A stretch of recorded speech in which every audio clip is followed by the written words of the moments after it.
बिस्मिल्लाहिर्रहमानिर्रहीम। अस्सलाम वालेकुम। कैसे हैं आप सब? उम्मीद करती हूँ सब खैरियत से होंगे। आज बनाएंगे बिल्कुल परफेक्ट मेजरमेंट के साथ बहुत ही टेस्टी दानेदार हलवाई स्टाइल सूजी का हलवा। सिंपल रेसिपी है, कोई फेस्टिवल है या फिर कोई दावत है, ब्रेकफास्ट में या ब्रंच में इस रेसिपी को ज़रूर ट्राई करें। मिनटों में ये हलवा बनकर तैयार हो जाता है और बहुत ही टेस्टी, बहुत ही दानेदार रसीला ये हलवा बनता है। तो बस वीडियो को आपने स्किप नहीं करना, वीडियो को आपने एंड तक देखना है ताकि रेसिपी का कोई भी पार्ट आपसे मिस ना हो। और अगर आपको रेसिपी पसंद आए तो हमेशा की तरह चैनल को भी ज़रूर सब्सक्राइब करें। तो चलिए टाइम ज़ाया के बगैर शुरू करते हैं इस मज़ेदार सी रेसिपी को बनाना। तो सबसे पहले मैंने सॉस पैन ले लिया है, उसमें डालेंगे 3 कप पानी। 1 कप सूजी का हलवा बना रही हूँ तो उसके हिसाब से मैंने 3 कप पानी सॉस पैन में डाला है, जो कि बिल्कुल परफेक्ट रेशो है। और जिस कप से पानी लिया है उसी कप से मैंने चीनी ली है। 1 कप सूजी के हिसाब से 1 कप ही मैंने चीनी ली है। अब इसको इतना पकाएंगे कि चीनी जो है वो अच्छी तरह से पानी में डिज़ोल्व हो जाए। तो अब इसको मैंने मिक्स कर लिया है और साथ ही मैं इसमें ऐड कर दूंगी पिंच ऑरेंज फूड कलर और इसको डालकर मिक्स करेंगे। इससे हलवे का कलर बहुत ही अच्छा आएगा। ये ऑप्शनल है, अगर आप डालना चाहें तो डाल दें, नहीं तो स्किप कर दें। अब देखें इसमें अच्छा सा बॉयल आ गया है और चीनी जो है वो पानी में अच्छी तरह से डिज़ोल्व हो गई है। तो इसके लिए ये ज़रूरी नहीं है कि एक तार का शीरा हो या दो तार का शीरा हो। बस जैसे ही चीनी पानी में अच्छी तरह से मिक्स हो जाएगी तो शीरा इसका बिल्कुल रेडी हो गया है। अब मैं फ्लेम को ऑफ कर दूंगी और इसको साइड पे रखेंगे। अब मैंने यहाँ पैन ले लिया है और उसमें डालेंगे 1 टेबल स्पून घी। अब कुछ मैंने ड्राई फ्रूट्स लिए हैं जिसमें 13 से 14 बादाम, 13 से 14 काजू, 1 टेबल स्पून भर के किशमिश ली है। काजू और बादाम को दोनों चीज़ों को पहले रोस्ट कर लेंगे 1 मिनट के लिए, ताकि थोड़ी सी क्रंची हो जाए। किशमिश बाद में डालेंगे क्योंकि जैसे ही किशमिश डालेंगे फ़ौरन से फूलकर जलने लगती है। तो बस 1 मिनट के लिए दोनों चीज़ों को मैंने रोस्ट कर लिया है, थोड़ी सी क्रंची हो गई हैं। और अब इनमें डालेंगे किशमिश और 1 से 2 मिनट के लिए इसको भी फ्राई कर लेंगे, तब तक कि ये भी थोड़ी सी क्रंची हो जाए और थोड़ी सी फूल जाए। तो देखिए तीनों चीज़ों को अच्छी तरह से मैंने रोस्ट कर लिया है और किशमिश भी फ्राई हो गई है, फूल गई है। तो जब इस तरीके से ड्राई फ्रूट्स को देसी घी में थोड़ा-सा फ्राई कर लेंगे, एक तो ये क्रंची हो जाएँगे और दूसरा इनका अच्छा-सा फ्लेवर भी आएगा और सॉगी नहीं होंगे। तो अब इनको मैंने प्लेट में निकाल लिया है, इनको साइड पे रखेंगे। दोबारा से मैंने पैन लिया है, उसमें डालेंगे आधा कप देसी घी। 1 कप सूजी के हिसाब से मैंने आधा कप देसी घी लिया है। और अब इसमें डालेंगे 1 कप सूजी।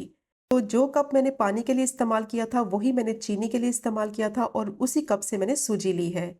तो ज़रूरी नहीं है कि आपके पास ये वाला कप हो, नॉर्मल जो चाय पीने वाला कप होता है, उसको भी आप मेजरमेंट के लिए इस्तेमाल कर सकते हैं। उसी से आप पानी ले लें, उसी से आप चीनी ले लें और उसी कप से आप सूजी ले लें। तो मेजरमेंट का आपने ख़ास ख़्याल रखना है, तो बहुत ही ज़बरदस्त दानेदार आपका हलवा बनकर तैयार होगा। अब इसमें डालेंगे इलायची। तो 3 से 4 मैंने इलायची ली थी, उनको मैंने कूट लिया था। अब बिल्कुल लो फ्लेम पे सूजी को अच्छी तरह से भून लेंगे। इसको इतना भूनेंगे कि इसमें से अच्छी सी खुशबू आने लगे और इसका थोड़ा-सा कलर चेंज हो जाए। इसको भूनने में ज़्यादा जल्दी नहीं करनी, 9 से 10 मिनट लगेंगे। जितनी अच्छी तरह से भूनेंगे उतना ही हलवा दानेदार बनेगा। तो इसकी भुनाई बहुत इम्पोर्टेंट है। जितनी अच्छी तरह से सूजी की भुनाई होगी, हलवा उतना ही स्मूथ, सिल्की और दानेदार बनेगा। तो 9 से 10 मिनट हो गए थे सूजी को अच्छी तरह से भूनते हुए। इसका टेक्सचर देखें, थोड़ी-सी ये फूल भी गई है और इसका कलर भी चेंज हो गया है और बहुत अच्छी सी सूंधी-सूंधी सी इसमें से खुशबू आ रही है।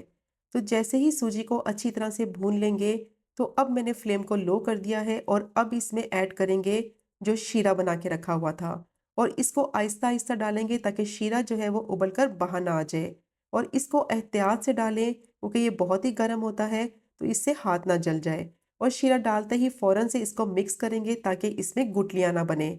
अब इसको इतना पकाएँगे कि सूजी जो है वो शीरे को अच्छी तरह से एब्ज़ॉर्ब कर ले, क्योंकि जैसे ही सूजी पकने लगेगी तो वो थोड़ी-सी फूल जाएगी, तो शीरा जो है वो अच्छी तरह से एब्ज़ॉर्ब कर लेगी। तो तकरीबन 5 से 6 मिनट हो गए थे मीडियम टू लो फ्लेम पे इसको पकाते हुए। शीरा अच्छी तरह से एब्ज़ॉर्ब कर लिया है सूजी ने और सूजी कितनी अच्छी तरह से फूल गई है। और अब इसमें डालेंगे जो रोस्ट करके ड्राई फ्रूट्स रखे हुए थे और इनको डालकर भी अच्छी तरह से मिक्स करेंगे और बस 1 से 2 मिनट के लिए कुक करेंगे, ताकि इनका जो फ्लेवर है वो हलवे में आ जाए। तो अब हलवे की बिल्कुल परफेक्ट कंसिस्टेंसी रेडी हो गई है। अब मैंने फ्लेम को बिल्कुल लो कर दिया है और दम वाली फ्लेम पे इसको कवर करके कम से कम 2 मिनट के लिए रख देंगे।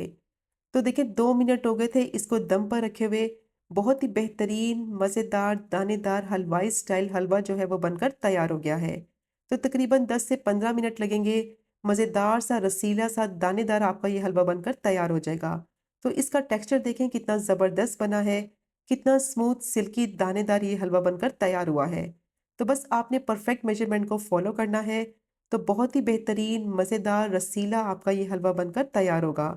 तो गर्मा-गर्म हलवा जब आप सर्व करें तो इसके ऊपर 1 टेबलस्पून देसी घी ज़रूर डालें। इससे एक तो हलवे में शाइन भी आएगी और अच्छा-सा फ्लेवर भी आएगा। और कुछ नट्स के साथ इसको गार्निश करें तो बहुत ही मज़ेदार, टेस्टी, दानेदार सूजी का हलवा तैयार हो गया है। और बहुत ही सिंपल और ईज़ी रेसिपी है और खाने में उतनी ही टेस्टी है। तो ज़रूर ट्राई कीजिएगा ये मज़ेदार सी रेसिपी को।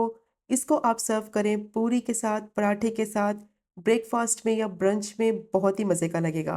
और अगर आपको आज की वीडियो पसंद आए तो चैनल को सब्सक्राइब करें, वीडियो को लाइक करें और शेयर करें। इंशाल्लाह मिलेंगे अगले कुकिंग व्लॉग में फिर एक नई रेसिपी के साथ। तब तक मुझे अपनी ख़ास दुआ में याद रखें। अल्लाह हाफ़िज़।